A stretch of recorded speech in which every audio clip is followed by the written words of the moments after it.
Now, Chairman of the National Development Planning Commission, NDPC, Prof. Adei, has revealed the quest for Ghanaians to see manifesto promises carried out could be the reason national development plans fail.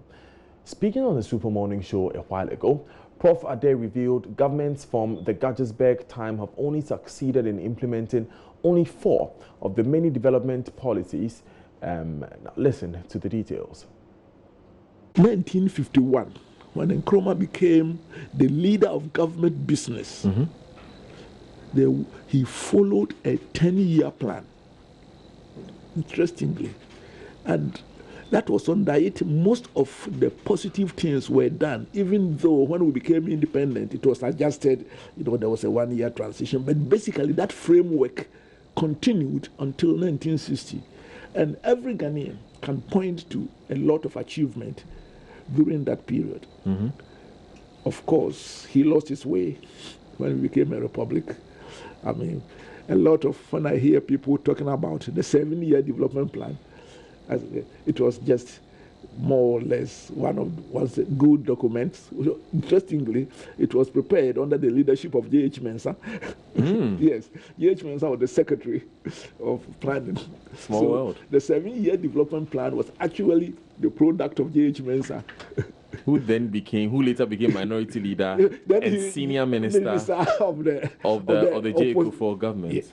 Also, of course, he became. Of course, he was leader of opposition. Yes. At a point. It's quite interesting but he was actually a public servant under Nkrumah, and he was the key architect of the 7-year development plan. But what I want to say is not that. What the most important thing is that when the 7-year development plan came into being in 1963-64, the economy was in shambles. Nkrumah had no money, debt was accumulating, and people don't know that for almost 3 years, the 7-year development plan was supposedly implemented by Nkrumah, and nothing was done. So people say, if the 7-year development plan after Nkrumah had been followed, the reality is that the economic situation, the macroeconomic situation, and the mismanagement of the economy was such that even under him, nothing was done. In fact, I was reading somewhere and I said, oh my goodness. Said that, under it we have the Akosombo. No, Akosombo took about 20 years to do. In fact, Akosombo came online in 1963. So it couldn't have been done on most of the things that, and there's a lot to credit Nkrumah for Ghana, but none of them really was done under the 7-year development plan. It was before, and most of it when we had a 10-year plan. The point I'm trying to make is this. Whenever a nation consistently commits to a program for about 10 years or plus, like Gajasberg, like the 1950s to early 60s, and under Kufuor's administration, when before that, under Rawlings, from 1983 to 1992, when we had the economic recovery program. So following you mean 83 to 92? 83 to 92, yes. When we had this consistent program, and then we come to Kufuor under the Ghana Poverty Reduction Program. 1 and 2. Yes, 1 and 2. You see that the country makes good strides. And therefore, it's something that we should, our own history shows that once we have a plan and we commit to and we implement it, the country moves forward significantly. And when we don't, as we have been experiencing for many parts of a significant part of our nation, the country goes haywire. And between especially 1973 and 1983, we development economists calls the lost decade. You won't believe that over that decade, because of the changes and inconsistencies, the average Ghanaian GDP per capita declined by 40%. I mean, it's unbelievable.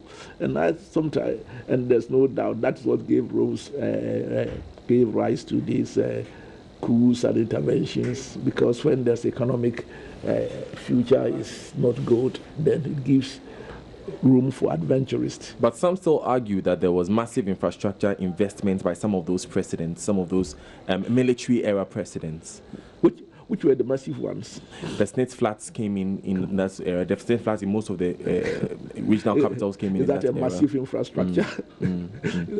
When we are talking about massive infrastructure for our development, we are talking not about some Snitz flats, how much the people are.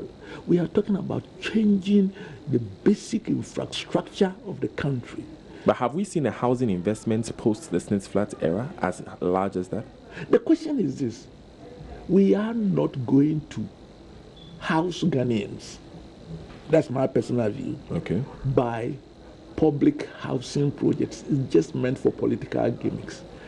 The economy should be such that the average Ghanaian should be able to build their own building and living. You cannot, we are not a communist country that the government is going to house people. There's a need. I mean, of course, I think that what is happening is quite despicable, whereby if you go on the Pram Road, buildings monies have been committed, and then they are not being finished and used. Those ones, it's just despicable. But at the end of the day, the average Ghanaian does not live in, or going to live in a public housing project. But when it comes whereby we have good mortgages, where the rate of interest is about 6%, then you, the young man, and you have employment, you can build your own. So I don't think that when we are talking about massive infrastructure, we are talking about, say, the building of the Akosombo Dam, we are talking about rehabilitating our railways, we are talking about quality education. These are the ones that are going to, and not much of it was done in the turbulent years. There's no reason, whenever a government is in power for 4 years, certain things will be done. But we are talking about things that transform the economy, and that requires medium to longer term framework and pursuing it.